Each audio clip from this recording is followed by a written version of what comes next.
recevons Étienne Roland, commandant du PGHM de Chamonix, au micro de Galmufa Méridol. Oui, bonjour commandant. Comme l'a dit Charline, vous êtes le commandant du PGHM de Chamonix depuis l'été dernier. Avant ça, vous avez notamment occupé le même poste dans les Pyrénées, puis à Annecy, où vous êtes arrivé donc dans les Alpes il y a 4 ans. Vous êtes donc un spécialiste donc de ce poste, on peut le dire. Est-ce que vous pouvez nous expliquer votre rôle de commandant au sein de la compagnie de Chamonix ? Bonjour, donc oui bien sûr, donc effectivement depuis 2021 je suis en Haute-Savoie. Avant je commandais le PGHM d'Annecy qui est un détachement de Chamonix, et donc depuis cette année, depuis l'été dernier, je commande donc le PGHM de la Haute-Savoie qui comprend effectivement Chamonix et également le détachement d'Annecy. Donc mon rôle il est varié, hein. Déjà sur l'opérationnel, il y a un suivi quotidien des activités qui se passent. Quand il y a des grosses opérations, mon rôle c'est de prendre le commandement, hein, des opérations de secours, d'organiser un petit peu la journée, les dispositifs, les demandes éventuellement de renfort de moyens. Au quotidien, c'est également de la gestion administrative, ressources humaines, et puis également les liens qu'on peut avoir avec les élus, avec la préfecture, avec les différentes autorités judiciaires administratives. Donc j'ai un rôle, on va dire, assez varié, et au quotidien, il est assez différent d'une journée à l'autre. Vous l'avez dit, vous étiez à Annecy avant, maintenant à Chamonix. Est-ce qu'il y a une différence entre le reste du département, parce qu'Annecy gère donc le reste du département, et le PGHM donc de Chamonix, purement à Chamonix, gère le massif du Mont-Blanc? Est-ce qu'il y a une vraie différence entre les deux territoires? Alors oui, il y a des organisations différentes. Alors il faut savoir que Chamonix prend également une partie du département hors massif du Mont-Blanc selon la semaine. Effectivement, déjà à Annecy, on travaille en mixité avec le groupe montagne sapeurs-pompiers, c'est-à-dire qu'on intervient dans l'hélicoptère avec un sapeur-pompier, alors qu'à Chamonix sur le massif du Mont-Blanc, c'est exclusivement donc des gendarmes du PGHM. Alors ensuite, géographiquement parlant, c'est très différent quand même, parce que la vallée de Chamonix est quand même bien spécifique de par ses spécificités géographique, son altitude, et puis tout est regroupé un petit peu au même endroit. Donc en fait, entre la base de décollage de l'hélicoptère et puis le lieu de intervention, il y a très peu de délai de vol, ce qui n'est pas le cas quand on part d'Annecy et que mettons on veut aller dans le Chablais, on met beaucoup plus de temps, et donc c'est pas la même organisation, on prend pas les mêmes matériels, et puis on s'adapte différemment effectivement. Et depuis le début de l'hiver, il y a eu de nombreuses avalanches dans nos massifs d'Aide de Savoie. Pour votre première année, comment est-ce qu'on gère une année justement avec pas mal d'avalanches en tant que commandant du PGHM? L'avalanche, c'est vrai que c'est l'opération, le secours, on va dire, le plus marquant sur la saison hivernale de manière générale. Et chaque année, effectivement, on ne sait pas ce qu'on va avoir en risque d'avalanche. On peut avoir une année finalement avec beaucoup de neige ou énormément de risques et finalement pas grand-chose, en tout cas pas beaucoup de décès, pas beaucoup d'interventions, et puis d'autres plus sèches, mais pour le coup avec plus d'interventions mortelles. Donc en fait, cette année, effectivement, elle est particulièrement, on va dire, on a eu beaucoup d'interventions, mais on a été quand même assez épargné en termes de mortalité pour les avalanches. Donc c'est pour nous pas une année particulièrement noire, en tout cas en Haute-Savoie, mais chaque année, effectivement, on s'interroge de savoir ce qu'on aura demain. Et puis il faut pas oublier que la saison hivernale est très loin d'être terminée, et des fois les avalanches les plus meurtrières arrivent au printemps. Au printemps, justement, parce que les températures se réchauffent, le réchauffement climatique a un impact sur le déclenchement de ces avalanches? Donc en fait, c'est vrai que d'année en année, on voit que la saison hivernale, de manière générale, elle se décale un petit peu. On trouve des neiges de printemps plus tôt dans la saison. Et puis également, on a des variations de température, beaucoup maintenant dans la saison hivernale. Donc en fait, on peut avoir de la pluie en janvier, décembre, février, plus fréquemment en tout cas qu'à une certaine époque. Donc les dangers finalement sont assez hétérogènes d'une année à l'autre, et puis surtout d'une semaine à l'autre, et parfois même d'une journée à l'autre. On n'a pas tellement des hivers homogènes, donc sans parler d'une augmentation particulière des risques, en tout cas on a une diversification des risques pour ce qui concerne les déclenchements d'avalanches. Peut-être pour les novices de la haute montagne, je pense aux vacanciers parfois qui sont dans nos départements, est-ce que vous pouvez nous dire quel impact a la variation de température sur la neige en elle-même? Pourquoi est-ce que la variation de température cause ces départs d'avalanche? Oui, tout à fait. Écoutez, en fait, la variation de température qu'on va avoir, elle va avoir une incidence directe sur la qualité du manteau neigeux et sur sa stabilité.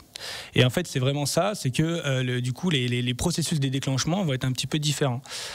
Une neige très humide, par exemple, qui va pouvoir se déclencher plus rapidement dans les pentes raides, parce que en fait, s'il pleut dessus, on va avoir un alourdissement du manteau neigeux. On va avoir à l'inverse, si on a beaucoup de vent, des surcharges du manteau neigeux à certains endroits. C'est pour ça qu'on a ce qu'on appelle les plaques à vent. Et puis après, on peut avoir également de la neige en face nord qui va rester très froide, pas exposée au soleil.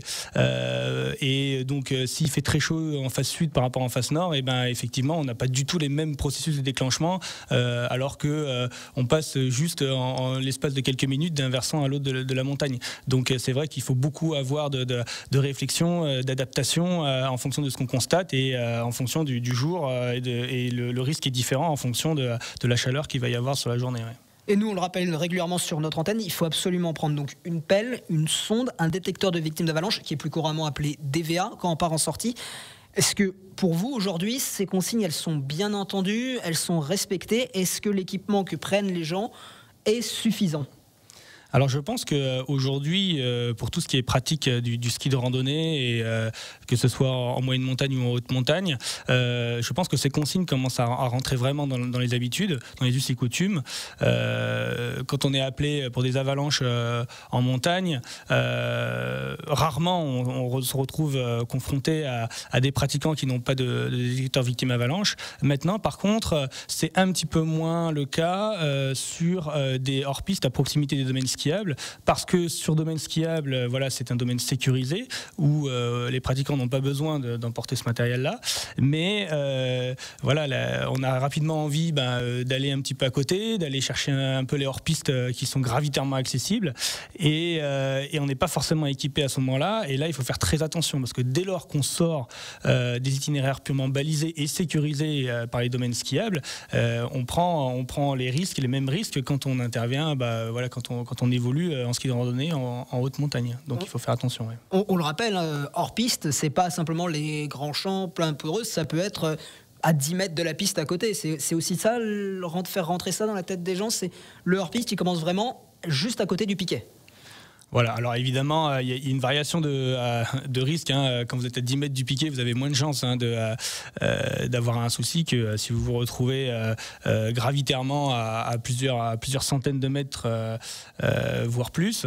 Maintenant, c'est sûr que le domaine skiable sécurise son domaine, et en particulier ses itinéraires balisés. Et ce n'est pas le cas du reste. Vous pouvez avoir des pistes qui vont être fermées parce que justement il y a un danger d'avalanche.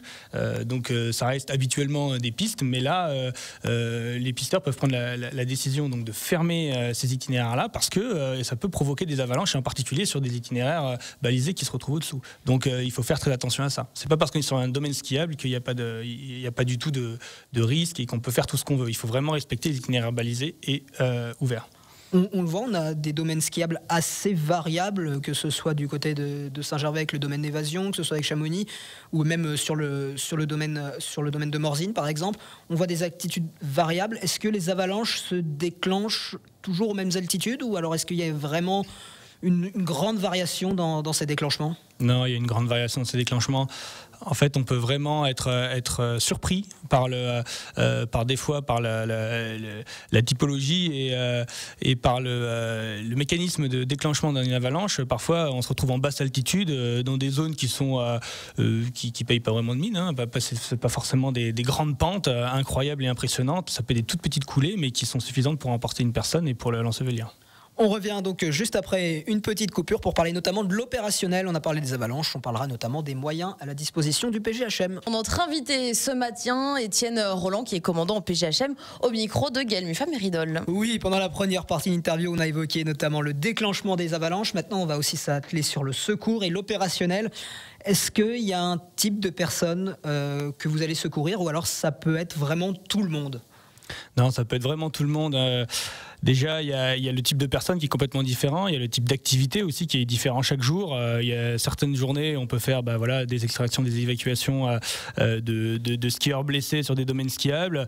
Et puis après, le lendemain, on va être exclusivement en haute montagne. On va récupérer des skieurs soit sur la Vallée Blanche, soit des alpinistes qui ont pu dévisser dans des goulottes. Voilà, chaque jour c'est différent, les activités sont différentes et puis du coup effectivement les profils sont différents. On peut avoir aussi bien du professionnel averti que du touriste qui arrive pour la première fois dans le massif du Mont-Blanc. On a vraiment de tout et il faut pour nous s'adapter effectivement à tous les styles de profils de victimes. Un guide indépendant, un de vos confrères, on peut dire, Étienne Roland, en tant que guide, très expérimenté et décédé aux Ouches le mois dernier, alors que le risque il était de 2 sur 5. C'est très faible. Comment est-ce qu'on gère à votre place? On se dit, le risque il est de 2 sur 5. Est-ce qu'on garde autant de personnes mobilisées sur le terrain, dans les bureaux? Ou alors on se dit 2 sur 5, pourtant c'est pas très élevé, il y a très peu de risques que ça parte. Alors, quel que soit le risque en fait annoncé d'avalanche sur le bulletin d'estimation des risques avalanche, on a toujours la même permanence. En particulier, nous avons un maître chien avalanche qui est au PGHM et qui est de permanence. On en a un tous les jours de l'année, 24 heures sur 24. Et ça, c'est particulièrement important. Comme vous le savez, on a eu l'été dernier, dans la nuit du 5 août, une avalanche de sérac. Et donc, on se retrouve au beau milieu de l'été en situation d'avalanche en fait. Et donc on a, quel que soit le risque annoncé, le même niveau de permanence. Il faut bien savoir qu'on peut avoir des drames, risque 1, risque 2 ou plus bien sûr. Et malheureusement, qu'on soit professionnel ne nous permet pas de nous soustraire à tous les risques. Et même si ça nous permet d'avoir une connaissance approfondie des risques, on peut toujours se faire avoir, se faire piéger, et nous tous, qui qu'on soit. Donc c'est vrai que il faut toujours se renseigner, mais malgré ça, malgré le niveau de formation, on peut toujours se faire avoir, quel que soit le bulletin d'estimation des risques avalanche. Vous parlez d'une vigilance constante, vous parlez également de maître chien toujours présent. Vous, en tant que commandant du PGHM, vous supervisez énormément de monde. De quels moyens dispose le PGHM de Chamonix et en lien du coup avec Annecy? Donc le PGHM de Chamonix, on est 45 personnels, 15 au détachement, au PGHM détachement d'Annecy. On a donc des maîtres chiens avalanche, on a des secouristes, on travaille avec les hélicoptères de la sécurité civile et de la section aérienne gendarmerie, et également avec les médecins, soit sur le département les médecins du SAMU ou alors du SDIS, et puis également par contre sur le massif du Mont-Blanc, c'est les médecins des hôpitaux du pays du Mont-Blanc. Donc on a beaucoup de partenaires, il n'y a pas que le PGHM, on travaille avec nos partenaires institutionnels, et c'est grâce à cette complémentarité qu'on arrive à faire face un petit peu toutes les interventions qu'on peut avoir au quotidien. Vous parlez de la complémentarité avec vos partenaires. À Chamonix, c'est notamment donc l'exploitant des remontées mécaniques qui est la compagnie du Mont-Blanc. Comment est-ce que vous travaillez avec les personnes des remontées mécaniques, même par exemple avec Mathieu de Chabannes, je pense? Est-ce que vous avez des relations? Est-ce que ça discute en permanence pour savoir le risque, et s'il y a des personnes à aller secourir, tout de suite être rapide sur l'intervention? Oui, bien sûr. Après, effectivement, il y a différents types d'interventions.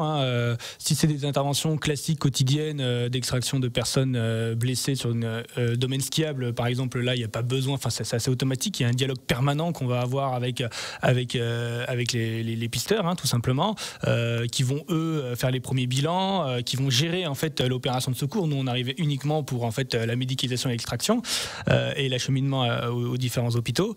Après, pour le reste, effectivement, on peut avoir des sujets de discussion et de coordination beaucoup plus importants, comme par exemple, on va parler des possibilités d'évacuation de personnes depuis les bennes de l'Aiguille du Midi et tout ça. Alors là, par contre, c'est des stratégies qui sont beaucoup plus complexes à mettre en œuvre, et là on va avoir des vraies réflexions stratégiques opérationnelles d'anticipation entre le PGHM et la compagnie du Mont-Blanc. En revanche, il y a un sujet qui est revenu sur la table récemment, puisqu'il y a un ministre délégué du ministère de l'Intérieur qui l'a qu'il a évoqué lorsqu'il était en visite en Haute-Savoie du côté d'Annecy, c'est celui de rendre les secours potentiellement payants. Quel est votre point de vue en tant que commandant du PGHM sur de telles déclarations? On sait par exemple que Éric Fournier y est opposé.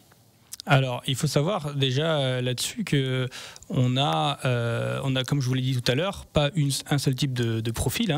Donc, ça veut dire qu'à chaque fois, nos interventions elles sont très différentes. Il faut savoir que de la même manière que pour tous les secours à personnes publics qu'il peut y avoir en France, eh bien, le système actuel nous permet en fait de n'avoir aucune notion de discrimination par rapport aux alertes qu'on va avoir. Et ça, c'est quelque chose de très important pour nos secouristes qui, du coup, se concentrent uniquement sur l'intervention sans avoir aucune réflexion sur est-ce que l'intervention est méritée ou pas. Et puis ensuite également il faut savoir, et c'est vrai qu'on a énormément d'appels qu'on trie. Ça ne veut pas dire qu'on est appelé et qu'on va intervenir forcément systématiquement. On a beaucoup d'appels où on va essayer de réorienter la personne sans intervenir. On va par exemple la localiser. Si c'est une personne qui est égarée, on va essayer de voir comment est-ce qu'on peut l'aider à distance. On va des fois temporiser. On va essayer de voir comment on peut faire pour la rassurer, pour la remettre en fait dans le bon itinéraire. Ça ne veut pas forcément dire qu'on va intervenir dès lors qu'on a un appel. Il y a une grosse différence entre les appels qu'on reçoit, qu'on trie, qu'on priorise, et nos interventions. Quand on intervient, c'est qu'on estime qu'on doit intervenir. Si on estime qu'on ne doit pas intervenir, on n'intervient pas. Voilà. Très bien. Merci Étienne Roland, commandant du PGHM de Chamonix pour cette interview. Avec plaisir.